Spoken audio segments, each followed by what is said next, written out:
Ay, bisitahin natin yung ating bagong kontrata. Mayroon na naman nagpakontrata sa atin. Palibasa, mabait tayo. Kahit medyo may lahing lakos. Nakuste. Lakoste. Ay, may nagpapakontrata. So, kita nyo. 1.5 lang yan. Ay, 1.5. Mababa na siya. 1.5 lang kasi hindi natin totoong Yan, pasok mo sa loob. inaluan ng komisyon kahit hindi ibang may-ari. Ay, sino ba yung may-ari? Kaya dalawa lang yung aking trabahador. Ah, sino ba yung may-ari kasi? Ang may-ari, Ah. ayun o, biyanan. Kinomisyon ko. Baka tayo palayasin dyan pagka kinumisyon. 1.5. Hindi, ang laki na komisyon mo. Kita nyo kaya yung mababait na kontraktor at saka yung engineer, pinagpapala lagi. Laging may laman ang bulsa. Laging maraming laman ang bulsa.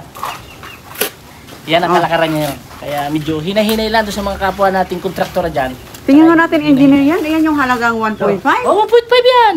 Malaki lang nabawas dyan kasi inalis ko na yung komisyon ko. Malaki pang nabawas sa lagay na yan. Ay, parang wala yatang halagang 1.5.